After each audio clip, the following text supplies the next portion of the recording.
This is a painted turtle, and it might be the most successful turtle species in the world. Being able to survive the harsh winters of Canada, all the way down to the blistering heats of the southern USA and small parts of Mexico, with all the dangers that come with these locations. What in these turtles' design allows them to thrive in such harsh and polar opposite environments? In today's video, I will be attempting to safely capture and release one of these mud monsters to show and explain to you exactly how these little guys pull it all off. But first, we need to start at the beginning. Today I'm searching for an extremely common turtle species, and I probably won't have a problem finding one. The problem is that they are very fast and skittish, so it'll be difficult for me to actually land one of these. This is a key reason why they're so successful. Predators just can't keep up. I'm going to an area that I know very well, so I should have a slight advantage more than I usually do, but we'll just have to wait and see. Alright, it's early spring. I'm out here, and the reason why I'm trying to catch turtles and stuff in the spring is because a whole bunch of vegetation hasn't grown in. Now, I have failed the past 3 attempts, so I brought my net. I usually don't like to bring my net, but I failed 3 in a row. I gotta catch something, right? The turtle species I am trying to catch today is called the painted turtle. There are 4 flavors of this species in North America, but I live in a region where there is only one, the Midland painted turtle. Out of all the painted turtle species, the Midland is the second largest, only second to the western painted turtle. Now, today we're on a river called the Rideau River. The Rideau River originates in Big Rideau Lake and flows northeasterly, ultimately emptying into the Ottawa River at Rideau Falls in Ottawa. The Rideau River is about 146 kilometers long, or 91 miles, and holds a plethora of turtle species along the way.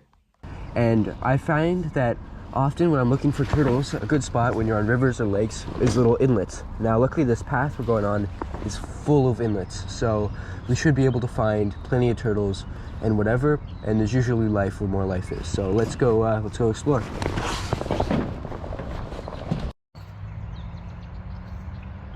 Now, what I really like about looking for painted turtles is there really isn't an ideal habitat to look for them. And what I mean by that is they're so well designed that I'm bound to see them in almost any body of water I come across. Whether it's a river, lake, pond, or creek, I'm bound to see one eventually. Put it right there. Okay, swimming? Wait. Okay, keep an eye on it.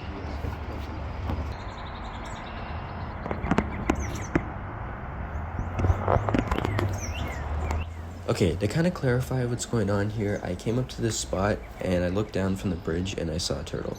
So I went down by the water and I kept looking in off the rocks and kept seeing more and more turtles. Now, they all ended up just being out of range to capture them, and even though it was disappointing, it told me something important. Today was a great day for catching turtles, because before today, I'd never even seen turtles in that specific inlet. I had always seen them further up the path. So, I continued my search.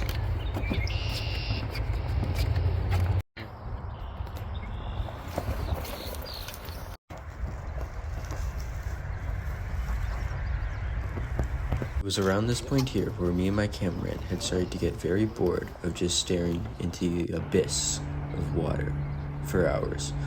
But we kept on trudging, kept looking around for turtles, and eventually came across a great clue that turtles may be nearby. Wait, what did you find? This is a wild food source for species here, naturally occurring. Pizza. In all seriousness though, don't leave food on the ground. It's bad for the wildlife. And it could be especially bad for turtles, especially if it's pizza, because it may turn them into ninjas. Finding that pizza, though, did raise our spirits, and we continued to search, and apparently that pizza was a good omen. Alright, this next spot, you guys on 15. I'm just gonna walk in here, alright?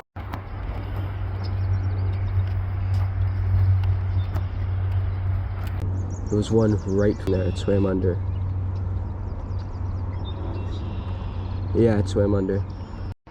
I might be able to like see it if I...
caught one.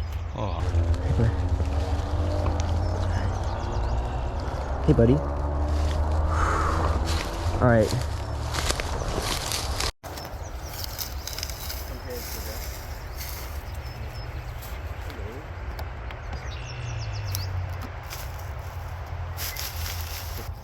This here is the Midland painted turtle. Now, I'm going to go over reasons why these guys have been extremely successful in the past and why they're one of the most populated turtles in the world. But before I do that, I first need to teach you how to identify one of these turtles. First of all, this is one of 4 species of a painted turtle, and the way I can tell this one's a Midland is because this gray spot right here, it's specifically different to other painted turtles because the eastern won't have this spot, and the western and southern have completely different shell patterns. They're called painted turtles because of the color on their shells and on their faces. Now, this guy has a very green shell and a very distinct red line down his back. Now, painted turtles live for a very long time, up to 30 years in the wild, if they're lucky. Some of the reasons why they're so successful is because, one, they're incredibly fast turtles. In the front, they have normal kind of hands, but in the back, you can see that these are almost like flippers and webbed. Incredibly good for them to move swiftly through the environment. Next is their diet. They are very opportunistic predators and will eat frogs, fish, and anything they can get in their mouth, but they can also eat vegetation. Another superpower that these guys have is cold resilience. They have this sort of antifreeze in their blood that allows them to survive in temperatures down to -10. This is kind of insane because under the ice, the non-solid water should not be able to get below 0. They just have this extra safety measure in case the water isn't deep enough and they freeze. They also slow down their heart rate and organs so they can survive underwater without needing to surface. They can also use their butts to breathe underwater using a process called cloacal respiration. Now, I think this guy has seen enough of me, so I'm going to release him. But yeah, super cool turtle, super beautiful eyes. Let's put him back in. This guy's pretty angry with me, he was pissing earlier. Now he's realized that I've kind of calmed down. See, good defensive habit, he's in the shell. He might try and bite me. And if like the video if you want to see me get bit by a painted turtle, that'd be sick.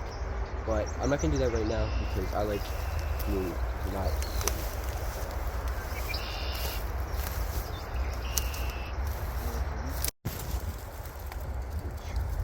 And he should just float there for a second to regain his, just realize he's there, regain some energy, and then he should swim away. Let's see. Staying still for a long time. Oh.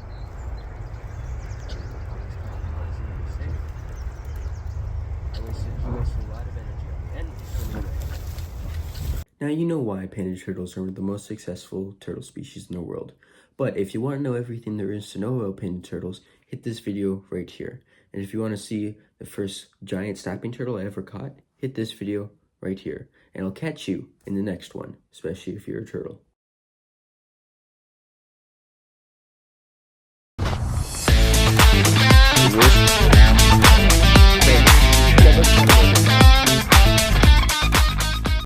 Hey guys, this is like a little secret ending at the end of the video, but I just wanted to say that I know painted turtles aren't the actual most successful turtle in the world, but they're up there with them, and I kind of wanted to talk about them in a way that they were, because a lot of people talk about how turtles are going extinct, which is true.